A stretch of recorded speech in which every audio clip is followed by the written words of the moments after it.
in the market, we start seeing unified propositions themselves, then how does Denver come into the picture? If you can please help us understand that, that would be great.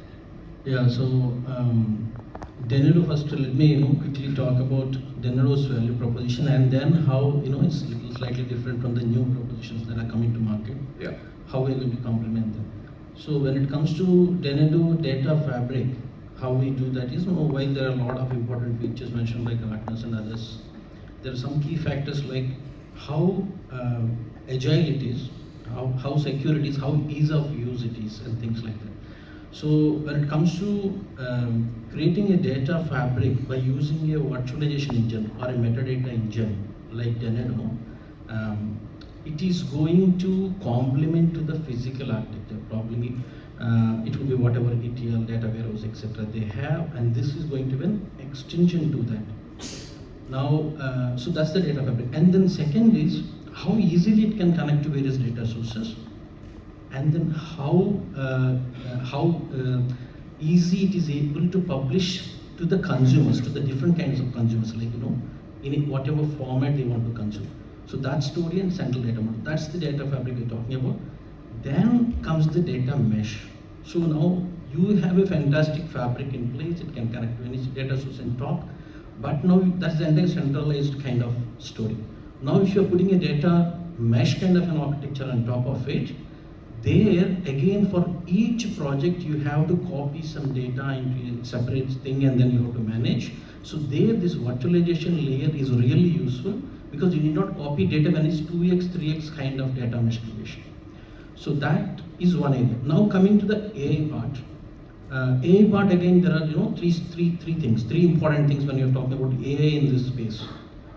How AI you're going to embed in your product to make it more intelligent.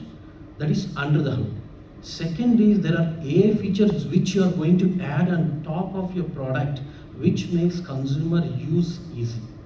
Third is everybody have an AI story. How we are going to interact with those AI. Those are the three spaces of AI. We see and we are working towards it. We have created something called an assisted query, which on the three spaces I told it works. Natural language querying, searching, and automatically creating a backend SQL. How to connect with various other AI consumption models and etc. Now coming to how we complement or compete with Microsoft Data Fabric or other data fabrics. We are telling our uniqueness is whether you already have a Delta Lake or Data Lake or a Microsoft kind of one lake or whatever kind of these products are already there, some data you have to copy there, and then on top of it there's a lot of ecosystem in place. So we are telling while they are going to give you some kind of data virtualization concept in place, the specialization that we bring in, even tying those kind of unified fabrics is where our strength lies in. And one example I can state, a large mining company in Australia using this product in a way where it is connected with multiple data centers, multiple data fabrics, multiple data data fabric kind of implementations, like a super data fabric with everybody. So there's a lot of when we talk about a high level like a data fabric connecting to various fabrics, the story looks simple. But when it goes to the nuts and bolts, really converting unstructured data and structured data into the same same model and combine it, there's a lot of science and maturity in it. For example, we've been there 25 years and specialized in those kind of things. And the other is execution of query. How strong is your federated engine? What kind of specialization should we add it? So that needs a lot of to bring in the performance into place.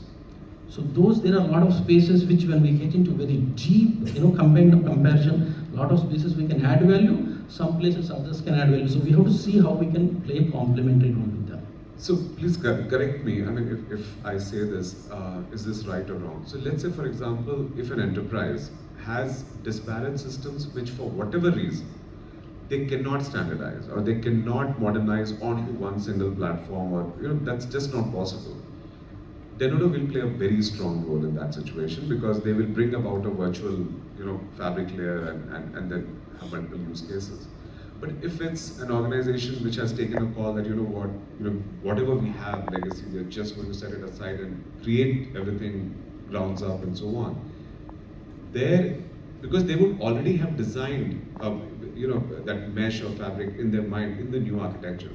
So, is that a correct statement to understand? I'm just talking more from our architect's point of view. Is that the use case that we go up? I mean, that they should go after or look at develop?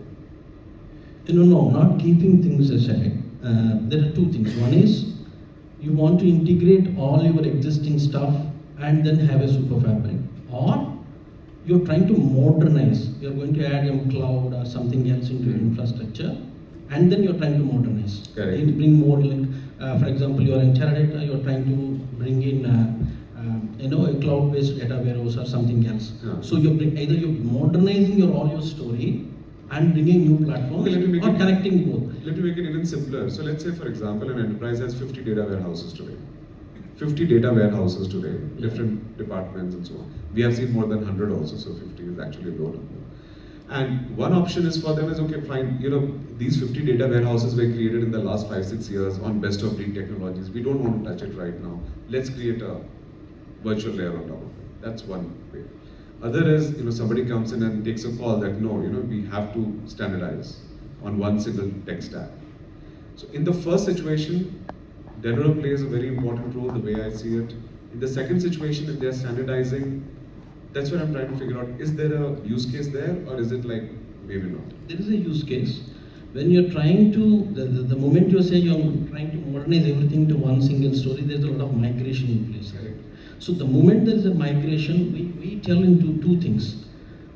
Initially, you have 50 data warehouses, 100 data warehouses kind of stuff, and now you're telling you're moving everything to the same way. There could be 100 consumptions also, different models, BI tools, etc.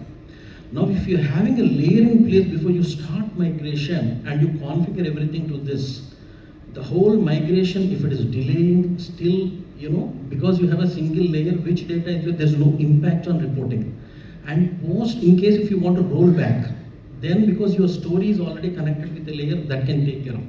Third, post migration, there is no huge configuration issues, because from day one you configured everything to a single layer. So during migration or during complete modernization also, we have very good use cases and things. Thank you for clarifying that. Great. So let's move away from data engineering for a little bit. Let's move to Altair.